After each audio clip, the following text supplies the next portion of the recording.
Well, howdy there, Internet people. It's Bo again. So, today we are going to talk about developments with the deal and the potential deal and what comes after.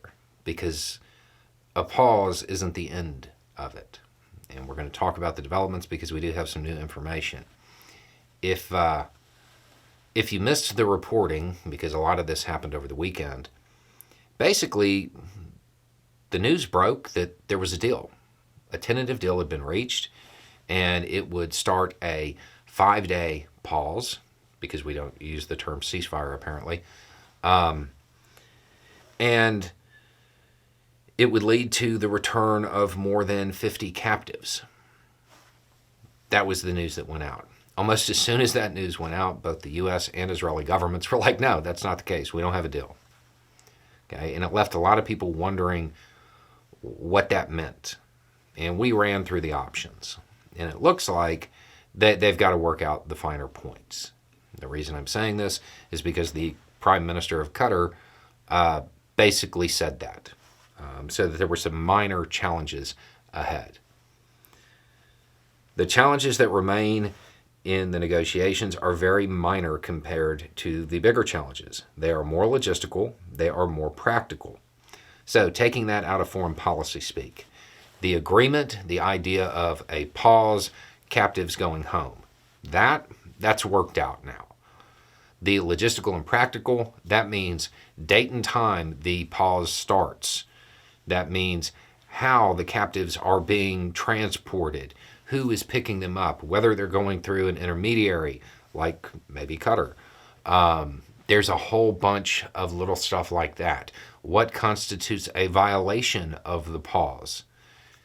That's the stuff they have to work out. That's not really hard. So theoretically, we could see movement on this week, which would be ideal, you know. So that's the news there. Now, a pause, a ceasefire, isn't peace. It's for a set period of time. During that period, the field commanders are going to be gathering intelligence, creating lists. They're going to be regrouping to start fighting as soon as it ends. That means those who are working for peace, that's their window.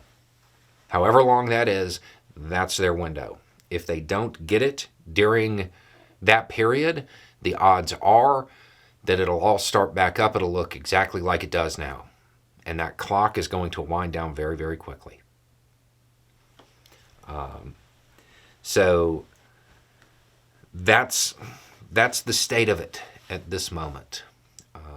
And if you don't know, Qatar has been doing a whole lot of the heavy lifting on this.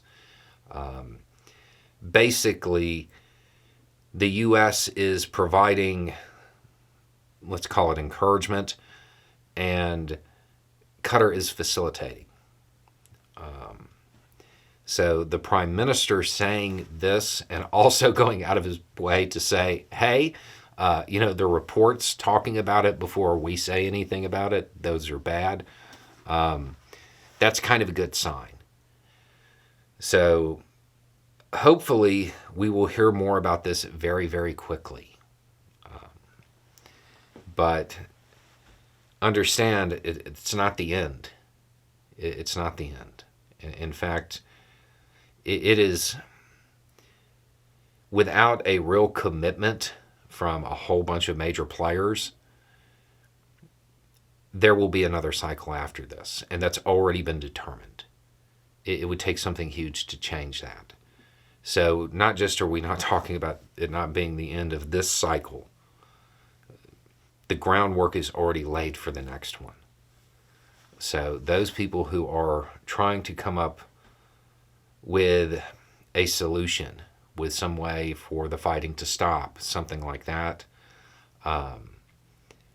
they have a very, very short window to operate in. So we will keep you updated as more information becomes available. Anyway, it's just a thought. Y'all have a good day.